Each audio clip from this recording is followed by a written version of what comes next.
Hi there, so today we're looking at 9.2 pattern sequences. The objectives today, to find patterns and rules in sequences and to describe how a pattern sequence grows.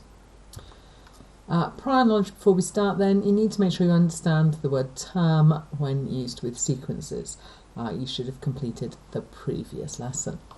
Things you'll need for this lesson, you'll need your maths book or some paper, a pen and a pencil ideally today, and a ruler. So remember, we always use a pencil with our ruler, not a pen and a ruler together. Okay, so to start then, let's just check what we understand about patterns. So you've got 3 patterns there made of circles, squares and rhombuses. Can you copy those patterns into your book and see if you can do the next 3 terms in those sequences? Pause the video, have a go now.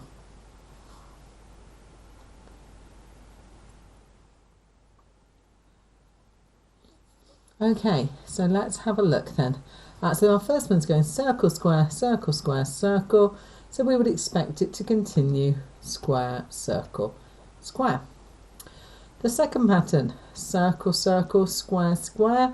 So we would expect it to continue circle, square, square. And finally the last one then, we've got rhombus, square, circle, rhombus, square. So we would expect it to now be circle, rhombus and square. Okay, our next task then, some more patterns there for you made of ticks and stars. Pause the video, see if you can figure out which of the shapes should go in the empty boxes.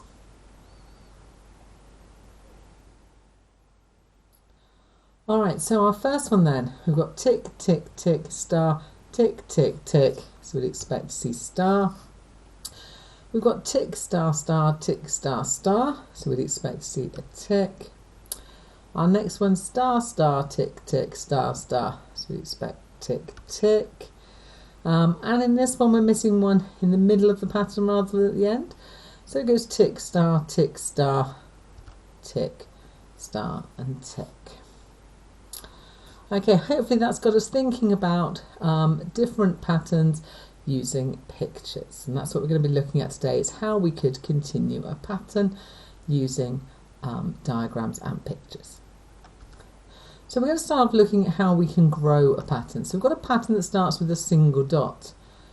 Now it could continue with another dot next to it, then another one, then another one, then another one. Okay, so that's one way it could continue. Let's start again with that same first single dot. Are there other ways it could continue? Well, how about if this time we drew a dot on top of that one, and then we drew one to the right, then one to the left, and then one below. So we started with the same beginning of our pattern, but it's progressed in a very different way this time.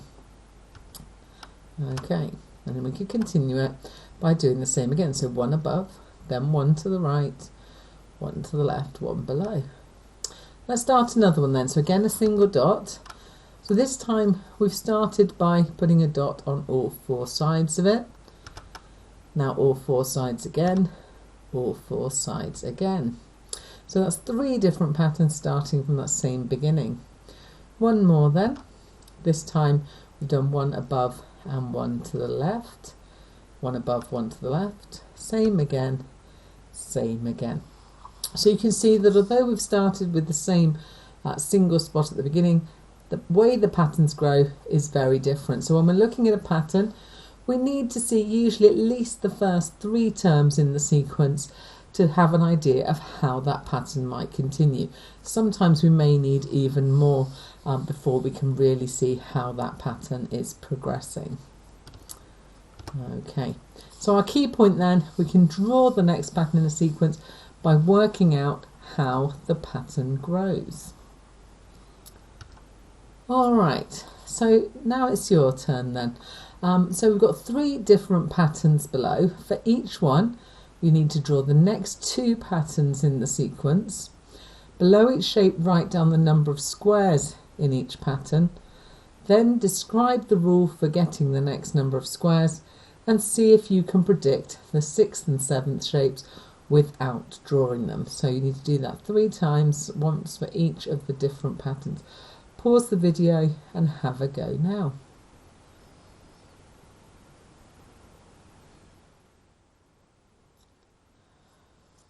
Alright, let's look at that first pattern then.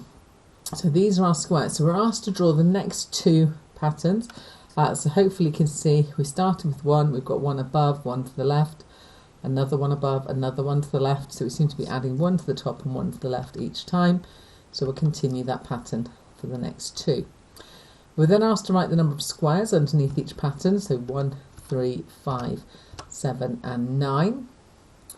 A rule to get from one pattern to the next. But if we look at the numbers, we can see that they've gone +2, +2, +2 and +2. So our rule is we're going to add 2 squares each time.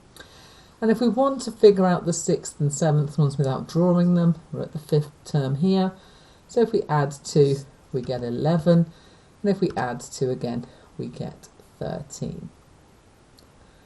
Okay, looking at pattern number 2 then. So in this one, we have 2 blocks and we've gained 2 to the right. And then we've taken that one and gained 2 more to the right. So let's draw the next 2. There we are. We'll count how many bricks underneath each one. 2, 4, 6, 8, 10.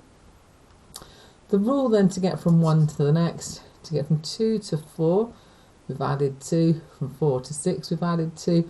So remember, you need to check whatever rule you believe at the beginning. So I said add 2, and yep, we keep adding 2, that it works all the way along. So our rule is add 2.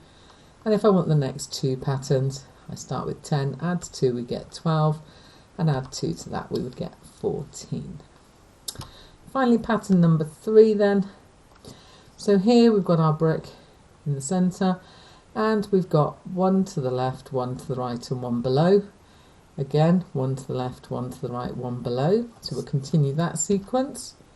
It's quite big. Let's count up the number of squares. So 1, 4, 7, 10 and 13.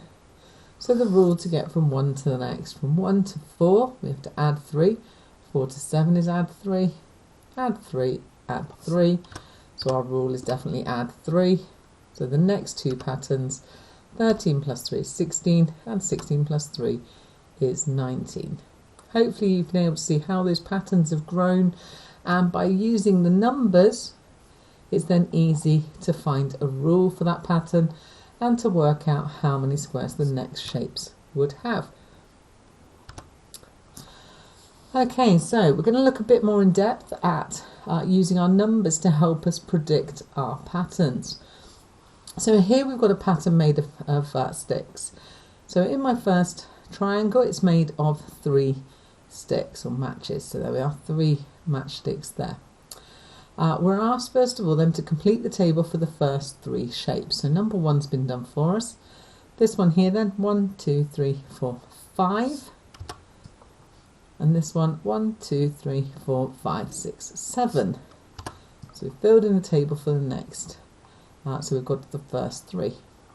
We're then asked to draw the next 2 shapes and update the table. So we can see then we had one triangle here, then we drew one on top, then we've created one below, so we must need to draw another one on top. There we are. And now to continue, we need to draw one at the bottom. So that's our next 2 shapes, and we're asked to update the table. So 1, 2, 3, 4, 5, 6, 7, 8, 9. And this one, 1, 2, 3, 4, 5, 6, 7, 8, 9, 10, 11. So we've now got the number of matches for the first 5 triangles. We're then asked to write the values in the table for the 6th and 7th shape. So we need to look and see what we think would go in next. So we've gone from 3 to 5, 5 to 7, 7 to 9, 9 to 11. So I predict the next ones will be 13 and 15. And we're asked to describe how the sequence grows. So to get from 3 to 5, I added 2, so each time we're adding 2, so our sequence grows by adding 2 each time. So we can use our pattern to create a table of values, which we can then use to help us to predict the number of matches for further shapes. All right, so now it's your turn then. So you've got another sequence here, this one made with dots. You need to draw the next pattern in the sequence, copy and complete the table in your book.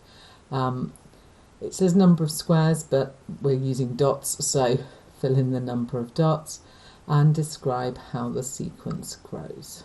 Pause the video, have a go now.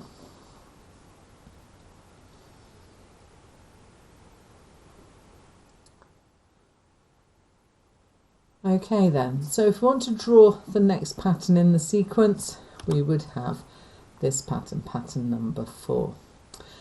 If we complete the table, in pattern 1 there were 5 dots, in pattern 2 there are 9, then 13, then 17. If we wanted to predict pattern 5, so we need to work out what we've done each time. To get from 5 to 9 we've added 4, then we've added 4 and added 4.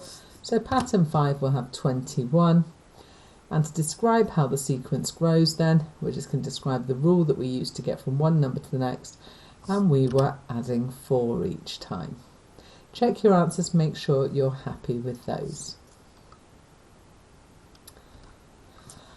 Okay, so how do we use this then in real life? So Abby and Ben are both saving up for a computer game that costs £40. Abby starts with £20 and saves £4 each week. Ben starts with £10 and saves £8 each week. Who will be the first to have enough money to buy the game? So the way we've done this is created a table. So we've put in here the number of weeks and Abby and Ben. So Abby started with £20 and she saves £4 each week. So after, so she's got £20 that first week, the next week she has 24, then 28, then 32, then 36.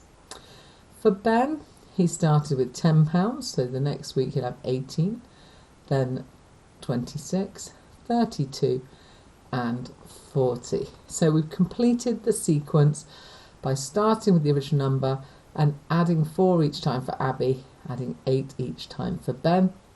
And we were asked who will be the first to have enough money to buy the game. So the game cost £40 and Ben gets to £40 after 5 weeks. Abby still hasn't quite got there. She would need another week on top to get there. So our answer is Ben will have the £40 first. So we often use sequences in real life, but perhaps don't always think about the fact that we're using a sequence of numbers. Okay, well that's it for today's lesson. Next lesson we'll be looking at how we can use sequences to predict values much further down. So if we want to know the 100th term or the millionth term in a sequence, how we can do that without having to draw all of the diagrams.